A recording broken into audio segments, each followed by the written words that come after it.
आप जब वहाँ पर आर्मी में काम करते थे तो उस वक्त कोई 1980 में आप काम करते थे, तो उस वक्त आपकी तनख्वाह कितनी थी जो पाकिस्तानी कितने रुपए बनते? आप समझ लीजिए कि उस दौर में 2 लाख रुपए थी। ऐसे ऐसे लोगों के वाशरूम तो हुए 100 रुपये की हालत में आपको बता नहीं सकता, लेकिन मैंने इस पेट के लिए वो भी किया।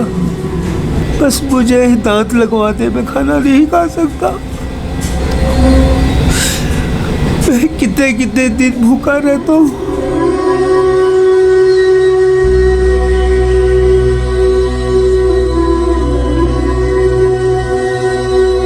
अस्सलाम वालेकुम, चैनल 51 के साथ मैं हूं आपका मेज़बान यासिर वसीम। नाजरीन, आज हम आपको एक ऐसी कहानी दिखाने और सुनाने जा रहे हैं जो कि मखदूम सईद साहब की है। मखदूम सईद साहब कतर में एक लंबे अरसे तक कतर की आर्मी का हिस्सा रहे। आज वो अपनी उम्र के इस हिस्से में लाहौर के एक मशहूर इलाके लक्ष्मी चौक के करीब एक ऐसी जगह पर रह रहे हैं जिसे देखकर आप हैरान रह जाएंगे। उनसे बात करते हैं कि उन्होंने कतर में आर्मी कब ज्वाइन की, आर्मी ज्वाइन करने के बाद उनके साथ वहाँ पर क्या बीती, वो यहाँ पर आए और इस तरह की ज़िंदगी क्यों बसर कर रहे हैं। अस्सलाम वालेकुम मखदूम साहब, कैसे हैं आप? अस्सलाम वालेकुम सलाम बेटे, अल्लाह का शुक्र है बेटे। बेटे मेरी बहुत अच्छी लाइफ गुजरी है बेटे। मैं आर्मी में था, मुझे आर्मी का बहुत शौक़ था बेटे। अल्लाह ताला ने मेरे हर शौक़ पूरे किए, सुबहान अल्लाह, हर शौक़ मैंने पूरे किए। हमारी पूरी फैमिली जो है बाहर थी। इस तरह हमारी फैमिली थी कि जैसे हम फूलों में खेल रहे हैं, कोई टेंशन नहीं, कोई मेंशन नहीं, कोई एयर नहीं, कोई फेर नहीं। मैंने आर्मी ज्वाइन की 1981-82 में। अच्छा मखदूम साहब, ये बताएं कि आपको आर्मी का शौक़ था तो आप कतर की आर्मी क्यों ज्वाइन की, पाकिस्तान की आर्मी को आपने क्यों नहीं ज्वाइन किया? क्योंकि इसलिए बेटे, हूँ मैं पाकिस्तानी, लेकिन मेरी रिहाइश उधर, मैं उधर मेरी पैदाइश हुई, उधर ही मेरा सब कुछ था। मेरे माँ बाप, मेरे हम दोस्त, हम जमात जी, हम जमात, यानी कि हम उधर ही रहे। तो फिर हम किस तरह पाकिस्तान में आगे ज्वाइन कर लेते बेटे? हाँ, पाकिस्तान में होते तो फिर हम ज्वाइन कर सकते थे पाकिस्तान आर्मी में। तो वहाँ जब आपने आर्मी का हिस्सा रहे तो आपकी इतनी शानदार ज़िंदगी होगी, आप बड़ी अच्छी लाइफ गुजार रहे होंगे, और इस वक्त जिस आप ज़िंदगी में रह रहे हैं, ये यहाँ तक कैसे आप पहुँचे? बस बेटे, आपको पता है किसी इंसान को जब झटका लगता है ना तो वो बर्दाश्त नहीं करता। ये तो आपको भी पता है। जब एक चीज़ टूटती है ज़मीन में, आप एक चीज़ टूटती है तो वो टूट के कैसे बिखर जाती है, किरचियाँ किरचियाँ हो जाती। हमारा ख़ानदान भी इस तरह किरचियाँ हो गया। उसकी क्या वजह बनी मखदूम साहब? ऐसे कैसे ख़ानदान किरचियाँ किरचियाँ हो गई? अचानक ही हुआ सब बेटे, अचानक ही, कुछ पता नहीं है। आपको पता है, कोई इधर से आ रहा है, कोई इधर से आके पकड़ रहा है, कोई इधर से आके पकड़ रहा है, कोई इधर से आके पकड़ रहा है, कि ऐसे चकड़ा गया है कि मैं आपको क्या बताऊं। बस धंसते गए। सिस्टरों की शादी हो गई, भाइयों की शादी हो गई, मम्मी पापा की डेथ हो गई। ऐसे दिन गुजरते गए। मैं हाजिर कुक था।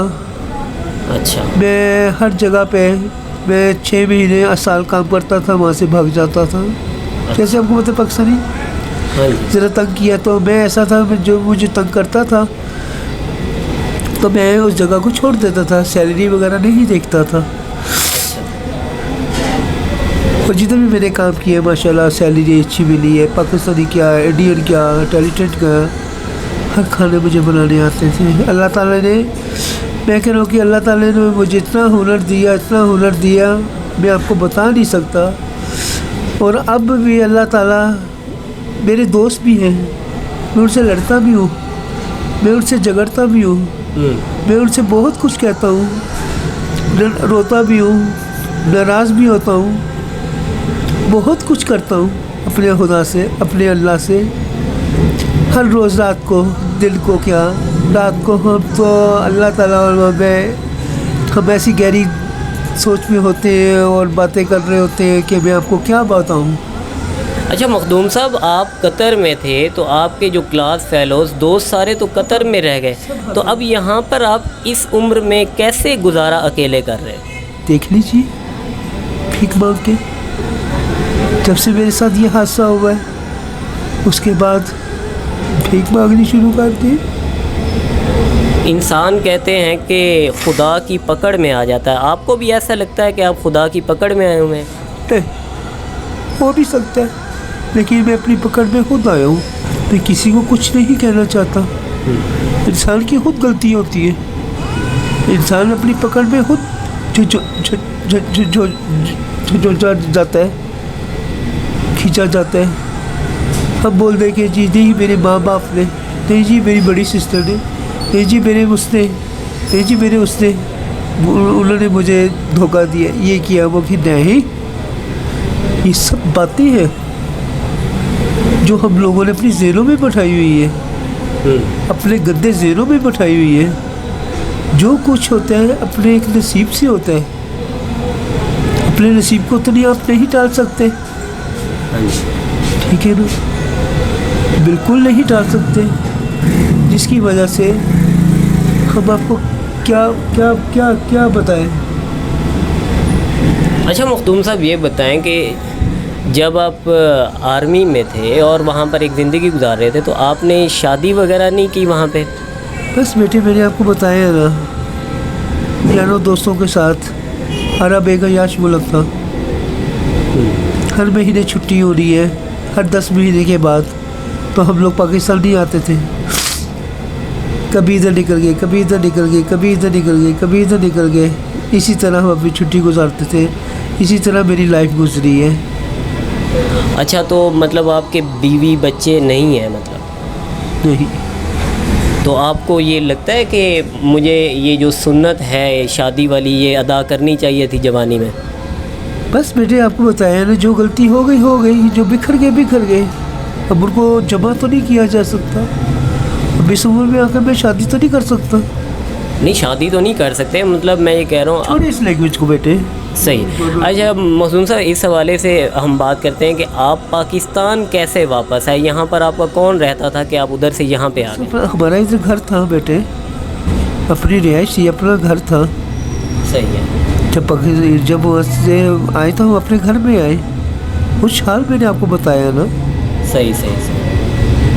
तो आप जब वहाँ पर आर्मी में काम करते थे तो उस वक्त कोई 1980 में आप काम करते थे, तो उस वक्त आपकी तनख्वाह कितनी थी जो पाकिस्तानी कितने रुपए बनते? आप समझ लीजिए कि उस दौर में 2 लाख रुपए थी। उस दौर में नाजरीन 2 लाख रुपया मखदूम साहब की तनख्वाह थी। और आज आप देख रहे हैं कि वो एक इस जगह पे रह रहे हैं जहाँ पर मेरे ख्याल में आप रहने का सोच नहीं सकते। मखदूम साहब, आखिर में आप ये बताएंगे कि अभी आप क्या चाहते हैं, मतलब ज़िंदगी कैसे आगे हो? मैं अपने अल्लाह से, अपने खुदा से, अपने रब से, अपने जो मेरे बहुत अच्छे दोस्त हैं, मेरा बेटे हैं या भाई हैं या बेटियाँ हैं या बेटे हैं, उन सब से मुझे बस एक ही इल्तिजा है। अल्लाह ताला ने मेरे भाइयों को, बेटों को बहुत कुछ दिया है। अल्लाह उनको बहुत दे, बस मुझे दांत लगवा दे, मैं खाना नहीं खा सकता। मैं कितने दिन भूखा रहता हूँ।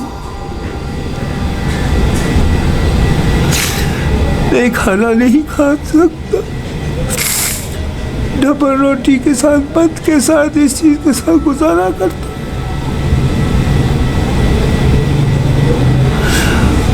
उसके बाद मुझे दांत लगवा दे और मुझे एक छोटा सा एक आशियाना दे दे जिसमें मैं अपने अल्लाह के, अपने रब के, अपने भाई बहनों की इबादत करूं, उनके लिए दुआ मांगूं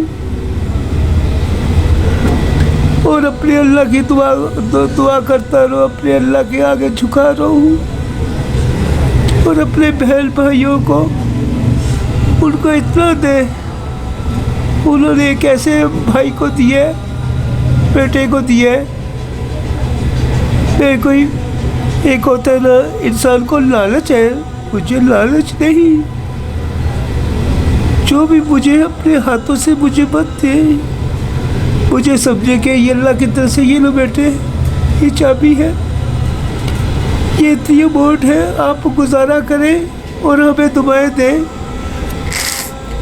और अल्लाह से हमारी, बस बेटे आपको क्या बताऊं, बस मेरी ये रिक्वेस्ट है, एक अपील है जो मैं अपने रब से, अपने भाई से, अपने बहनों से इल्तिजा करता हूँ। इसराइल पार्क में मैंने वाशरूम के ऐसे लोगों के वाशरूम धोए, 100 रुपये की खातिर मैं आपको बता नहीं सकता। आपको पता है पाकिस्तानी वाशरूम किस तरह के होते हैं, जब लोग रहते हैं तो किस तरह गंदा करते हैं। उस वाशरूम को साफ करना हो तो यहाँ तक कोई असाई भी नहीं है, इस तरह साफ करता, बोलता ये बहुत गंदे हैं, हम नहीं करेंगे वाशरूम साफ। लेकिन मैंने इस पेट के लिए वो भी किया। बस अचानक अपने रब से मैं बातें कर रहा था, अपने अल्लाह से मैं बातें कर रहा था, अपने खुदा से मैं बातें कर रहा था कि सुबह हुई तो एक ऐसी लहर आई। मेरा दोस्त आया, उसने मेरा इंटरव्यू दिया, वो इंटरव्यू टेलीकास्ट किया। उसके बाद अमर उर्दू पॉइंट वाले आए। अच्छा। जैसे उर्दू पॉइंट वाले आए, मेरी एक सब्जेक्ट की मेरी ऐसी छोटी सी खुशी आई कि मैं आपको यकीन नहीं कर सकता, आपको बता नहीं सकता कि जैसे मेरी ज़िंदगी दोबारा आ गई है। अच्छा। मैं ही हूँ। इधर से फ़ोन आ रहा है, इधर से फ़ोन आ रहा है, हम आपको देंगे, हम आपकी मदद करेंगे, हम आपको बहुत देंगे, हम आपके साथ ये करेंगे, हम आपके साथ वो करेंगे। तो अभी तक फिर आपको किसी ने दिया है? बेटे ये बात छुपी रहे तो अच्छी होती है, दिया जी। लेकिन जो कहने के ऊपर जो बातें थी उस नौबत तक नो नहीं। नाजरीन, हम जिन्होंने वो प्रोग्राम देखा था, जिन्होंने इन्हें कहा था कि हम आपको देंगे, उन्हें चाहिए कि वो जो इन्होंने आपने इनसे वादा किया इन्हें देना चाहिए।